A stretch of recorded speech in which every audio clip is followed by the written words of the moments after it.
SCP-001, Proposal 6, The Spiral Path. Dr. Mann's Proposal. Object Class, Embla. Containment Procedures. SCP-001 is contained on the grounds of Site-0 in upstate, redacted.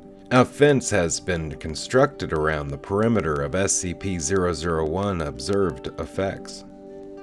In addition to the Site-0 security, no fewer than 5 armed guards are to be present at all times to prevent unauthorized entry. The adjoining physics laboratory will be manned at all hours, studying any anomalies. A small metal plaque bearing an inscription will be maintained in good condition. Any damage is to be immediately reported to maintenance. SCP-001 is a circular gravel path in a wooden area.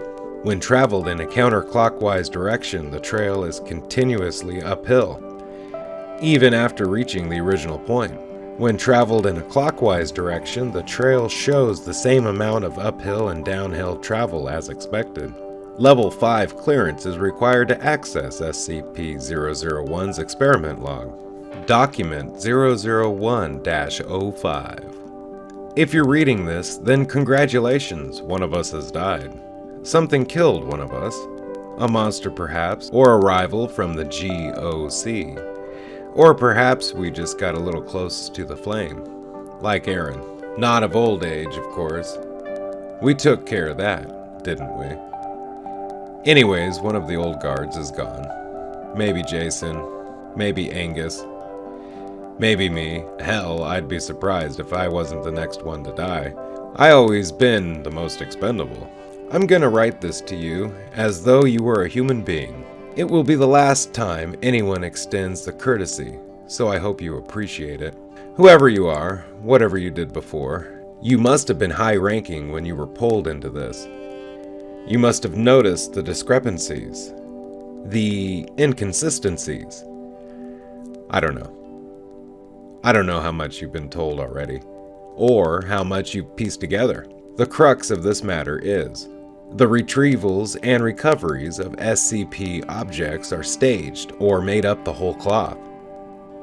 We have never discovered an SCP in the entire history of the Foundation. I should start from the beginning. Let me tell you a story.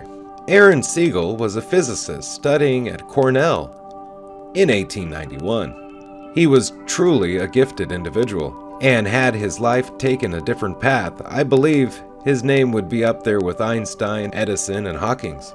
I knew him very well. He was, and may still be, my brother. He was also an avid amateur naturalist, and enjoyed hiking through the woods. One day while visiting our family home in Essex County, he came across a gravel path. He decided to follow it for a time, and noticed that it kept climbing uphill far longer than it should have. It should have taken him above the nearby hills. Instead, he found himself back where he started, without a foot of downward travel. Another man would have assumed his senses were faulty and left. Aaron, however, was a stubborn man. He investigated further. He found that the path did not conform to the pure geometry of Euclid. Like Scariotti before him, he found something abhorrent to the nature of straight lines. He studied it. The equations he diverged are part of the file you received. You'll learn them by heart eventually. He built a small shack nearby, which served as a makeshift laboratory. His first experiments produced a key capable of opening any lock, now contained as SCP-005. He brought in others. As his brother, I was one of the first he contacted.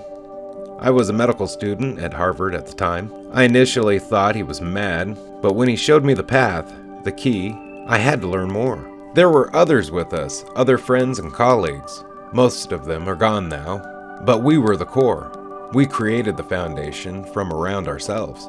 In the beginning, it was just about discovery, about finding the things we could do. We had such high hopes, such plans.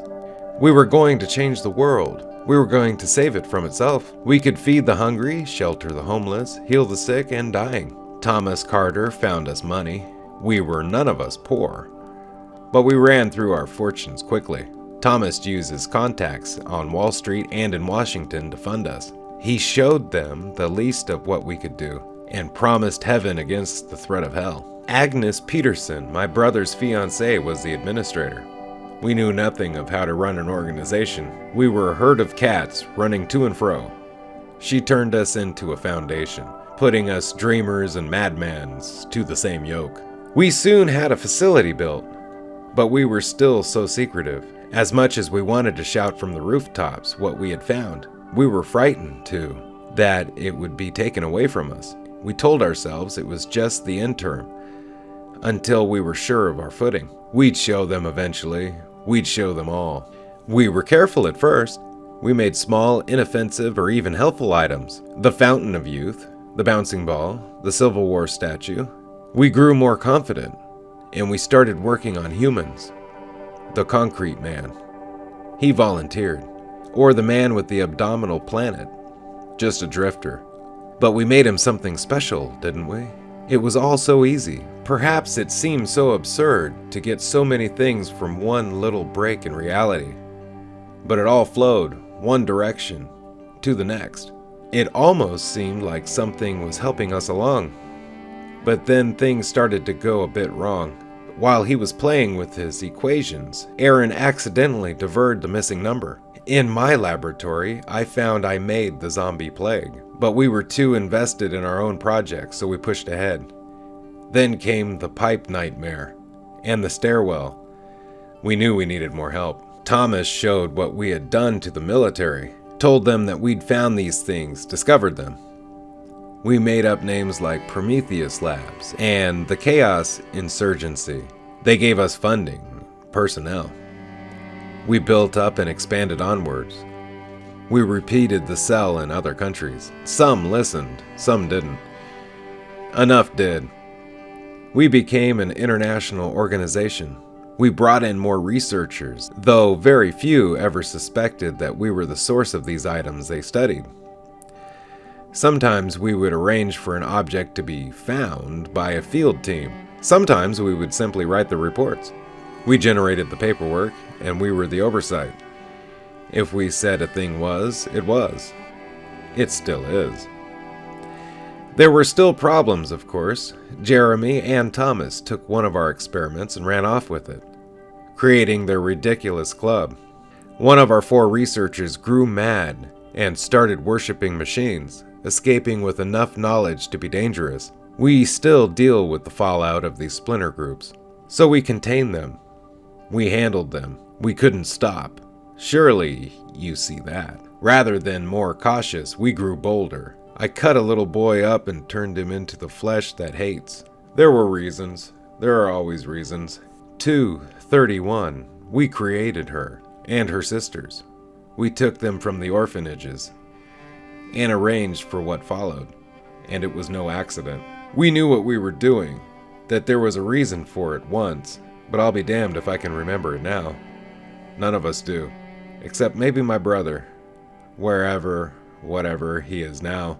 We keep moving forward, even after Abel, after the blood pond, after the damnable reptile. We still move forward with our work. What else can we do? Our only hope is to survive the events we set in motion, is to understand them better, to learn more. We're on the back of a terrible beast, and if we try to jump off now, we'll be crushed beneath. But that's not what frightens me, and it isn't what should frighten you. We've maintained our foothold for over 100 years. The things I really worry about are the anomalies we didn't create. No, I wasn't telling the truth the first time. We didn't discover any of them. But some of them aren't our work. They just were one day. They were in containment, and they'd always been in containment. Don't you see? We're not in control anymore.